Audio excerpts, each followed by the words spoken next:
Okay, so today I'm speaking with Gregg Caruso. He's an associate professor of philosophy at CCC and the editor-in-chief of Science, Religion and Culture, which is a peer-reviewed scholarly journal. He received his BA in philosophy from William Patterson University and his MPhil and PhD in philosophy from the University of New York Graduate Center. He is the author of Free Will and Consciousness, which is a deterministic account of the illusion of free will, and the editor of Exploring the Illusion of Free Will and Moral Responsibility. How are you, Gregg? Good. Thank you for having me. Glad to be here. One of your areas of expertise is free will. Do we have it? Well, I'm a free will skeptic, so my answer is no. I sort of maintain that who we are and what we do is ultimately the result of factors beyond our control. And because of this, we're never morally responsible in the basic desert sense, the sense that would make us truly deserving of praise and blame, in a sort of backwards-looking, non-consequentialist sense. So I define free will in terms of moral responsibility. So my definition of free will is it's the kind of control and action that would be required for what I'm calling basic desert, moral responsibility. Again, that's a kind of backwards-looking, non-consequentialist sort of moral responsibility, which most people in the free will debate are generally in agreement that is one of the core issues at stake. And so as a free will skeptic, I deny we have that sort of free will. So how do you argue against compatibilist positions like Dennett's, for example, and where do you think work still needs to be done?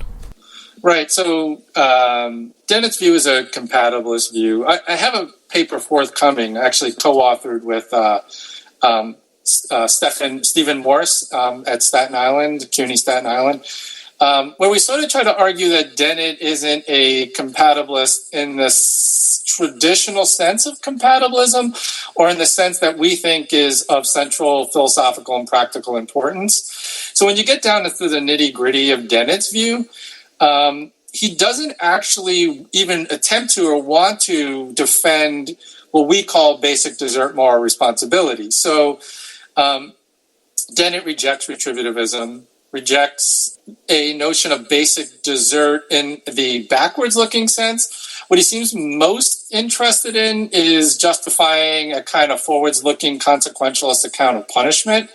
And this comes out really clearly in this exchange he had on Tom Waller's website. He runs a naturalist website. You're probably familiar with it.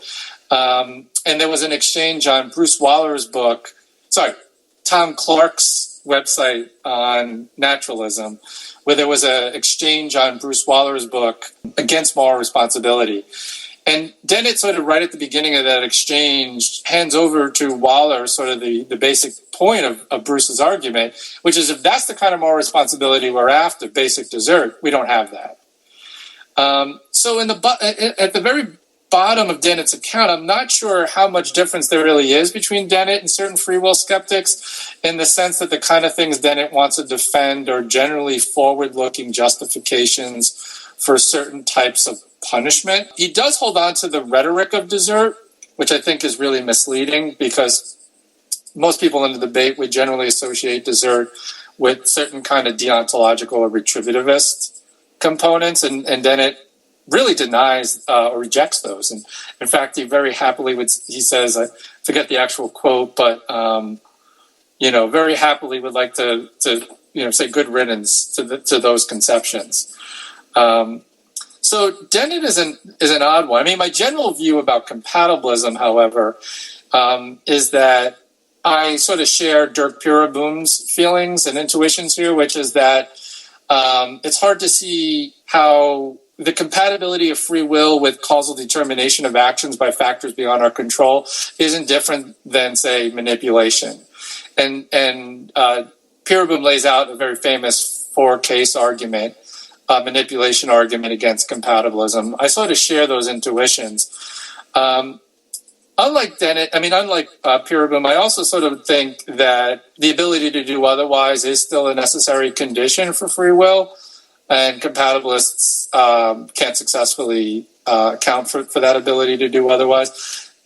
Purenboom sort of shares the belief that the Frankfurt cases have successfully refuted the ability to do otherwise, or what's called the principle of alternative possibilities. So there are numerous types of arguments against compatibilism, and if you're asking me where I think work still needs to be done, I think a lot of work still needs to be done on clarifying exactly where the points of agreement and disagreement are between compatibilists and incompatibilists. So why do you think Dennett holds on to the rhetoric of desert? You have to ask Dennett. I take it that, like many others, he seems to be fearful of the idea of what would happen if we gave up certain concepts. One of them, I think, being desert, although, again, in the way that Dennett uses it, I don't think it's what most people mean. I don't think it's what retributivists mean. I don't think it's what free will skeptics mean. But he has in talks, and I've seen a couple papers of his where he cites concerns over the practical implications of giving up the belief in free will. It's a very famous study done by Voss and Schooler that seemed to indicate that increasing disbelief in free will increased antisocial behavior, in particular cheating. But that study has run into a number of problems, and I've written about some of the problems with that study. One, it's had trouble replicating. It's sort of failed to replicate famously in this recent sort of crisis that's occurred in social psychology recently with the replication of 100 different studies in psychology, many of which failed to replicate. That Voss and Schooler was one of them. The other thing with that study is, well, there's two other kind of quick things with that study. One, it tells us nothing about the long-term effects of disbelief in free will. I mean, even if the study turned out to show a very small effect of disbelief in free will after reading these kind of anti-free will primes increase cheating, maybe that tells me I shouldn't do my taxes immediately after being told I lack free will for the first time. But it doesn't tell me really what the long-term effects of disbelief would be in free will. So I think that's what we really need to investigate. There's very little research yet on that. I'm generally more optimistic about the long-term effects of disbelief in free will. And the other thing is the primes they use in that study are actually quite controversial. In particular, they use a prime from Francis Crick's famous book, The Astonishing Hypothesis, where he's one of the Nobel Prize winners for the discovery of DNA. But in the Astonishing Hypothesis, he has this passage where he argues that most high-minded, scientists no longer believe in free will, and they often use this passage to prime the disbelief in free will. But really, what it's priming in the participants is something more like the belief in epiphenomenalism of our conscious mental states. It sort of implies a certain sort of belief, what Crick claims to be a scientific consensus of sorts, that our conscious minds are sort of ineffective or impotent in causing our actions. Most free will skeptics don't share that kind of view of the role of consciousness. So again, it has these problems with replication. It doesn't really say anything about long-term effects. And at most, it might be evidence that, instilling belief in epiphenomenalism or the causal inefficacy of our mental states increases cheating. But I'm not sure that's the same as what free will skeptics are talking about. Well, I'm so glad you mentioned that study because I was going to bring it up. I wasn't aware you'd done a paper on it. Yeah, I have a paper on the implications of free will skepticism, where I try to make an argument for a more optimistic account. So it's interesting because obviously there's squabbles and debates between free will skeptics and compatibilists and free will skeptics and libertarians. There's also some internal family squabbles among free will skeptics. So, for example, there are those that are sort of optimistic about the implications of free will skepticism, and then there are those, like, say, Saul Smolansky, who believes there's some truth to determinism, some truth to compatibilism and incompatibilism, but in general believes that libertarian free will doesn't exist, that most people believe in libertarian free will, and that libertarian free will is sort of required for the kind of moral responsibility that most of us are debating, but is really concerned about the implications of that knowledge or those set of beliefs becoming widespread. So he advocates what he calls illusionism, which is sort of the belief that we should allow people the illusion of libertarian free will.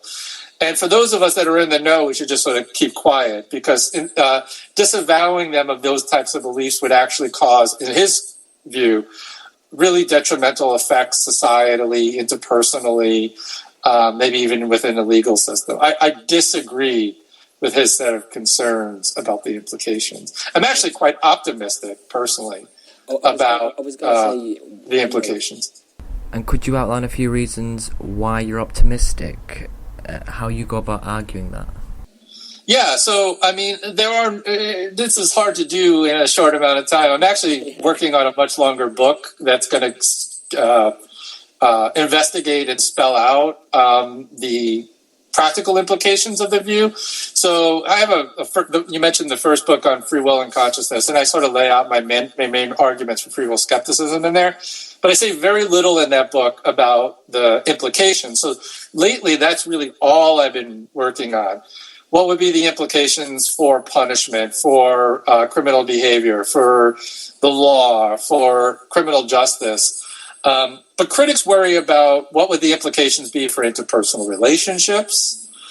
If we gave up what Strawson calls the reactive attitudes of indignation and resentment and moral anger and blame, people fear that we won't be successfully able to engage in interpersonal relationships or hold individuals accountable, or to engage in the kinds of moral responsibility practices that they believe are necessary for moral progress and growth.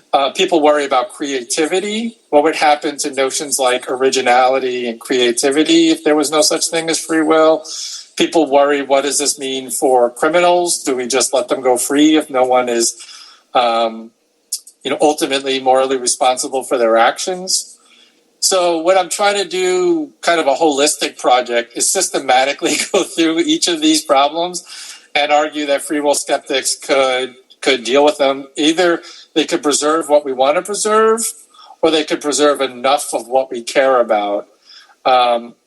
So I've recently worked out accounts for punishment, what to do about criminal justice and criminal behavior. I follow Dirk Piraboom in my views about the reactive attitudes. I think there are replacement attitudes that actually work far more effectively than anger or moral anger and blame. And I've worked a little bit recently on creativity, trying to come up with an account that free will skeptics can give for how we could preserve much of what we care about when it comes to creativity. So I'm trying to systematically go through these trouble areas and provide a kind of holistic approach towards how free will skeptics would deal with them. And, my hope is that each of these actually will be more effective than the ones we currently have. I mean, retributive punishment, for example, is one I've been writing a lot about. And I really do think that retributive punishment is not only lacks justification, because I'm a free will skeptic, but I also think it's often counterproductive and harmful. And so replacing it not only would be needed if you adopt my kind of skepticism, but you might also want to replace retributivism or look for alternatives for purely practical reasons, even if you didn't share my free will skepticism. And what are some of the practical reasons? Well, so there's a number of arguments or concerns, I should say, with retributive punishment, independent of worries about free will. But let me just back up for those who aren't aware what we're talking about. I mean, retributive punishment is generally grounded in the belief that punishment is justified on the grounds that the individual deserves to be punished for some moral wrong or transgression that they've done. It's sort of a payback. It's backwards looking, generally speaking. So if I ask you, why punish people, or why incarcerate people, or why, imprison people, one reason would be that they deserve it. That's backwards looking. That justification is largely retributive. Another answer you might give is that to deter crime or to protect us from dangerous individuals. That's forward looking. So retributive punishment is generally backwards looking, and it justifies punishment on the grounds that individuals deserve to be punished in proportion, let's say, to the wrong that they've done. So Immanuel Kant holds this view. Famously, Michael Moore, the legal scholar, holds this view. Mitchell Berman, another retributivist, holds this view. And it's very prevalent within the criminal justice system. Free will skeptics have to reject retributive punishment because it's incompatible with our view. I mean, my view rejects the notion that individuals deserve to be praised and blamed, so that would also mean they don't deserve to be punished and rewarded in this purely backwards-looking sense. But in addition to the skeptical arguments, there are practical concerns. So one is that retributive punishment often leads to excessively punitive forms of punishment or excessively punitive forms of criminal punishment in the legal system, but even in interpersonal relationships, you could see this playing out as well. So one way to kind of look at, there's actually a number of studies that seem to actually indicate this recently, that increasing, or those who have very strong retributive impulses tend to be more punitive or call for more punitive forms of punishment than those that hold more consequentialist justifications for punishment. There's a great Sharif et al. Article that recently did 4 or 5 studies on this that found these kind of correlations and results. And they actually did another one that interestingly showed that by diminishing the belief in free will, diminished their retributive attitudes, but left their consequentialist justifications for punishment untouched, which was sort of an interesting finding in itself, because it kind of establishes that you could still have justification for punishment even if we rid ourselves of retributivism. But if you look at American criminal justice, I mean, it's debatable, but you could argue a great deal of the current mass incarceration crisis that we're seeing is largely due to our retributive impulses and attitudes. And so just everyone's sort of familiar with the statistics now, but they're startling. I mean, in the US, we have 5% of the world's population. That's a relatively small portion of the overall population. Yet we house 25% of the world's prisoners. I mean, that is the highest rate of incarceration known to civilization. So for about, we imprison about 700 people for every 100,000. When you compare that to, say, Norway, Sweden, other Northern European, Scandinavian countries, their numbers hover about 70 for every 100,000. So we essentially incarcerate 10 times the amount of people than Norway, Sweden, Finland, and other countries. And we don't get the bang for the buck. It doesn't work. It doesn't seem to reduce recidivism. We have one of the highest rates of recidivism in the world. I mean, a very large portion, I think it's in the 70 percentile of people who are released from our criminal justice system are reincarcerated within the first 5 years of release, whereas Norway has one of the lowest rates of recidivism in the world, and they incarcerate way less people, focus more on rehabilitation, and tend to have a less retributive approach toward punishment. So there's sort of this practical problem, right? With retributivism, it seems to be grounded in this strike back emotion, maybe this desire for revenge in a certain sense. And a very good example of this was there was a recent movement in the UK a number of years back. And actually they passed legislation that prohibited or banned sending books to prisoners while imprisoned. Sort of like a ban the book movement. Now, this is clearly grounded in a retributive impulse, right? That if people did something wrong, they should suffer while they're in prison. They should be deprived any luxuries or anything that might help them become rehabilitated, or, right? I mean, this is a certain sense of cage individuals up, expect different results when we release them, which is really a bizarre idea. Luckily, the High Court struck it down, and their main reasoning for striking it down was they reasoned, I think, pretty correctly that books are really important for rehabilitating prisoners. Depriving of them from the books is just not effective in any forward-looking sense. So the retributive impulse often leads to excessively punitive forms of punishment. It's often counterproductive in terms of public safety. It doesn't always amount to good public policy in terms of being effective in reducing recidivist rates. There are other problems too. I mean, even if you don't buy the arguments for free will skepticism, there still may be reasons to think retributivism is unjustified. I mean, in my view, harming individuals requires justification. And if you're going to justify harming an individual and punishing or imprisoning or putting someone in solitary confinement clearly harms individuals. If you're going to harm individuals, you need to reach a very high epistemic bar in feeling justified in believing that they deserve the punishment you're giving them. So even if you're not a free will skeptic, there's a concern in which have we met this high epistemic standard? And when you look at the various justifications that compatibilists give, libertarians give for justifying retributive harm, many of them fall way short of reaching that epistemic standard. I mean, compatibilist counts notoriously do this. I mean, compatibilists, say agent causal theorists, buy into strange, very complex metaphysical commitments to make sense of libertarian free will, and often acknowledge that there's no good reasons for believing these metaphysical commitments are true or actually obtain, or whether we meet the conditions for libertarian free will. What they generally fall back on is that they're arguing that this is an in-principle account that could make sense of libertarian free will.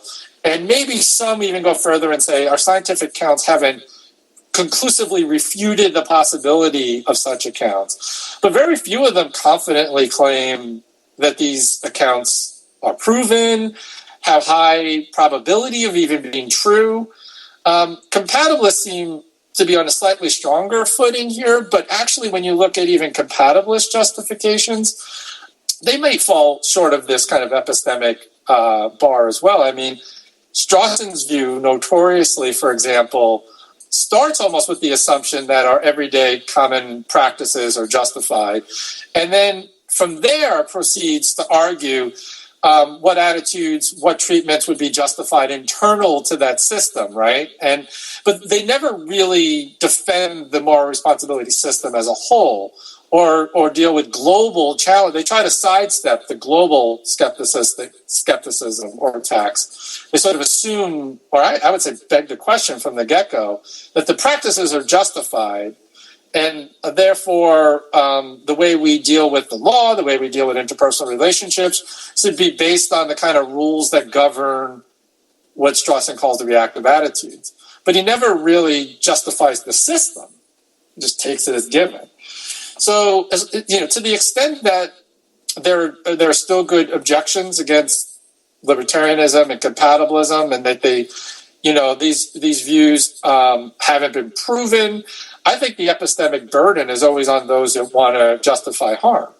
And so I think the default position should be that harming an individual because we believe they deserve it is the burden of proof is on those that want to justify that claim, not on those that are arguing against it. So let's say we accept free will skepticism. What moves can we then make to improve the justice system?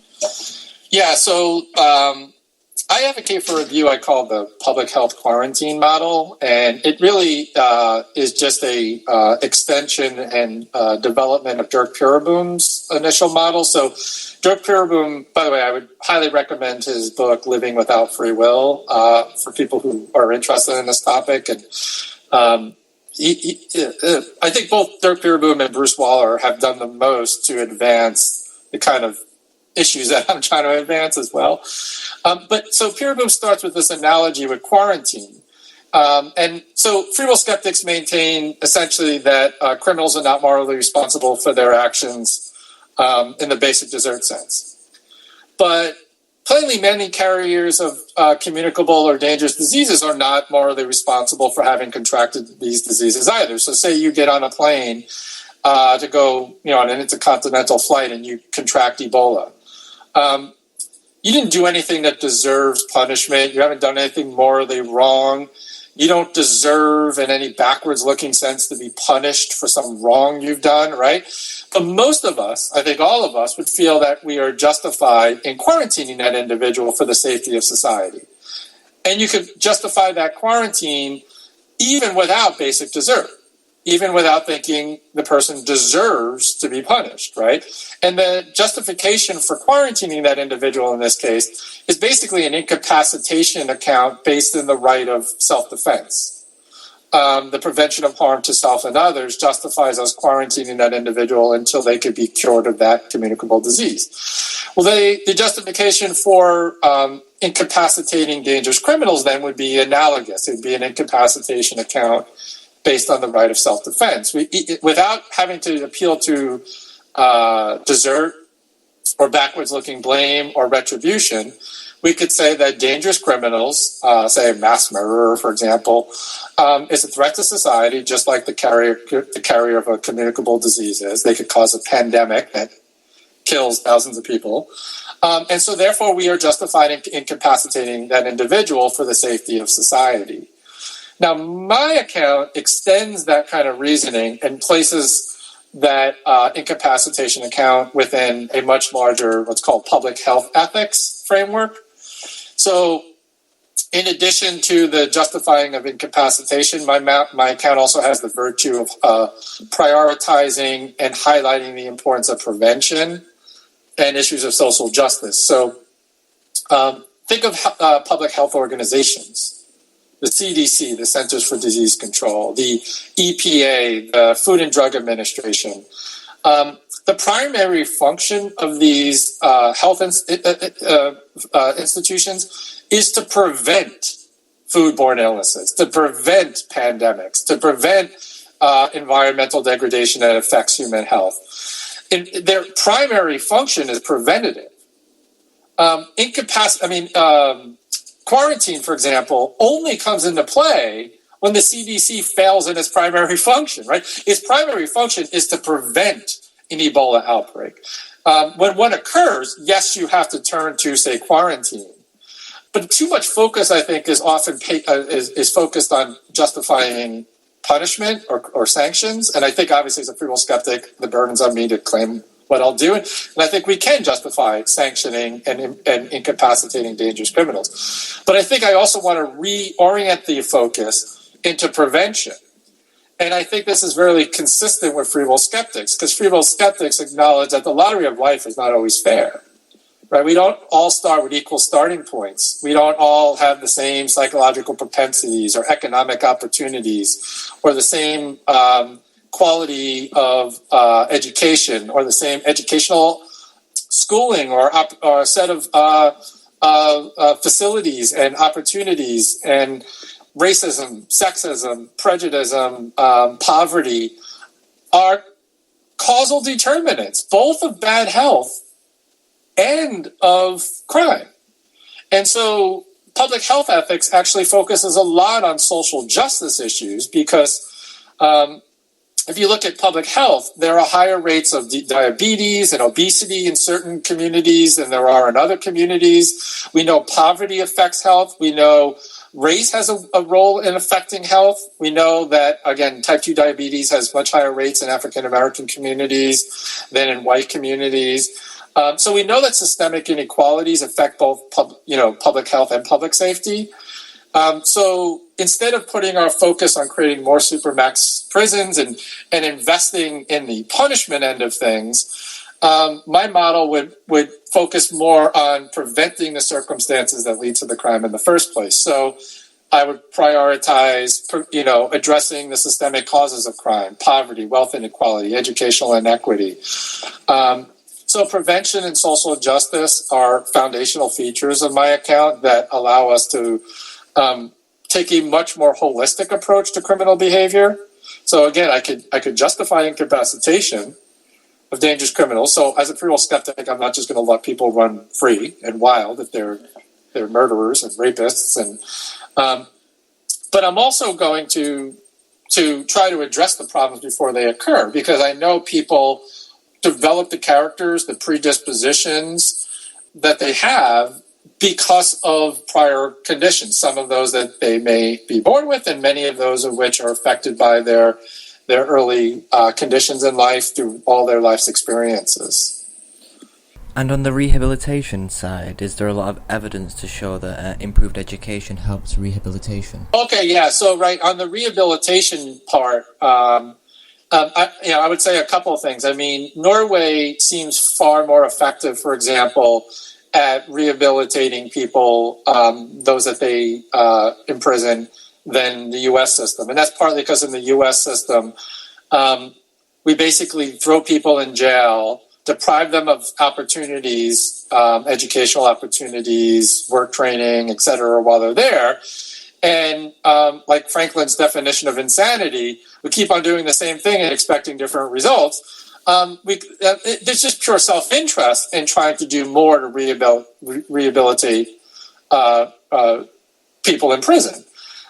So there does seem to be some evidence in different systems that focus more on rehabilitation.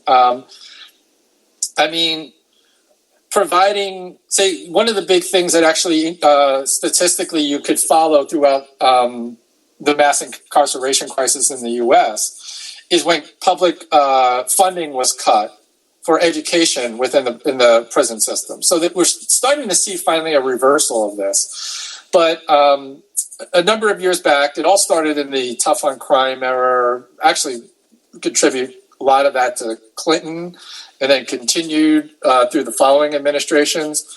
But say in New York State, because I live in New York State, prisoners used to be able to get TAP, which is a kind of financial assistance. They used to be able to qualify, like many college students can, for financial aid to attend college while in prison. That was reversed and denied prisoners for a large period of time. And actually, you could directly correlate that moment in time when they cut that funding and see that there were increased there were a decrease, a mass increase, in recidivist rates. That is, the rate of repeat crime increased. People came out and ended up being rearrested and going back into the system at a higher rate. Once you reinstitute educational opportunities in prison, we start to see a slow but an observable decrease in recidivism. So right there are things we could do to help rehabilitate people. Now, there are some people that might not be capable of rehabilitation. And in those cases, I would have to say that you have to have continued incapacitation. But my account would also demand that you can't treat those individuals cruelly while detaining them, right? So just like the person you hold in quarantine, you have to try to cure of that disease, and you have to treat them with respect as human individuals and with dignity, right? You can't treat someone cruelly just because you quarantine them. I would say we have a duty to rehabilitate those we incapacitate, and I would say we have a duty to respect them as human beings and not treat them cruelly. So this would require a real overhaul of our current system. I mean, things like solitary confinement, for example, on my view, would not be justifiable, at least the way that it's extensively used and widespread within our system. We hold people in solitary confinement 23 to 24 hours a day, often for decades on end. And it's been documented and proven and shown that this causes mental problems, mental illnesses. If you didn't go in to solitary confinement with mental illness, you come out often with mental illness. And just from a forward-looking, practical perspective, this is not going to achieve the goal we want, which is to make society safer, to reintegrate people back into society, and to reduce crime and rates of recidivism. So some of this is just common sense. Other aspects of my model get to the core philosophical justifications of punishment. So do you have a working title for that book you said you were working on? Yeah, the one I'm working on now is just called, so far I'm calling it Free Will Skepticism, Punishment, Persons, and Purpose. And when's its release date? Yeah, I can't say because I have like a bunch of other projects that are taking precedent at the moment. Working on a number of edited collections and things like that.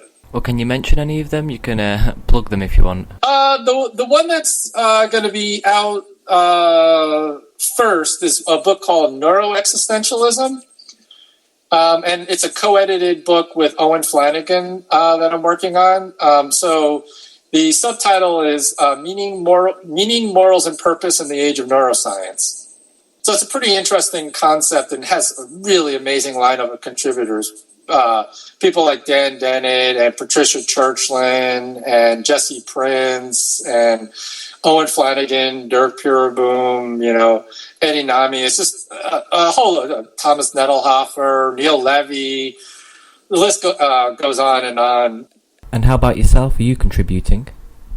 Yeah, I'm contributing actually 2 chapters. One I'm co-authoring with Dirk Pureboom, where actually we try to push some of the stuff on punishment and address some objections to our account. But we also try to explain how free will skeptics can actually deal with meaning, morals, and purpose. And so it fits with the kind of compass of the book. There's a whole section on free will. There's a section on love. Patricia Churchland has a chapter on moral responsibility. There's a great chapter by Walter Sidnot Armstrong on again, does neuroscience undermine morality? Jesse Prince has a great chapter on both morality and emotion and existentialism. Neil Levy, who edits the journal Neuroethics, works on free will and neuroethics and consciousness. But he had a first book on Sartre. So he has this old background that he hasn't really tapped into in a while on existentialism. So he has a great chapter. Walter Glannon, Sean Gallagher. So it's a great, and then there's a section on law and neuroscience and the law. And Stephen Morse, I should say, writes a chapter on that. Valerie Hardcastle has some really interesting things. One of the things in her paper that that's just popping out because I was recently rereading it. She went and did a kind of survey of cases where neuroscience was introduced into courts and trials, and she looked at what stage they were introduced. So were they introduced, for example, in the guilt stage or the sentencing stage? And she looked at how they were used. Were they brought to bear by the defendant or by the prosecutor? So she looked at cases. I forget over how many states and how many years. So I'll have to look back at that. But she samples the use of functional MRIs in courts.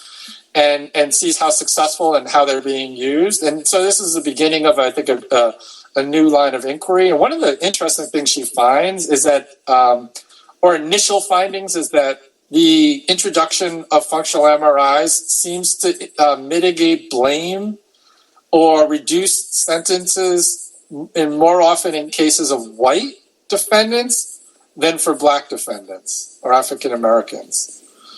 Which is an interesting finding because it seems to indicate a racial bias about how currently neuroscience is being implemented in legal cases and in courts. So even if you think neuroscience isn't really of much importance to judging criminal culpability, that's sort of Stephen Morse's view. He doesn't really think criminal culpability is going to change one way or another with the rise of neuroscience. One thing to be mindful of is just the practical ways it's being used, if bias is being applied, if it's being applied fairly and equally. If it's going to be irrelevant, it should be irrelevant in all cases. If it's going to apply, it should apply in mitigating blame across equally, right? There's some really interesting things in that book, and it's going to be fun.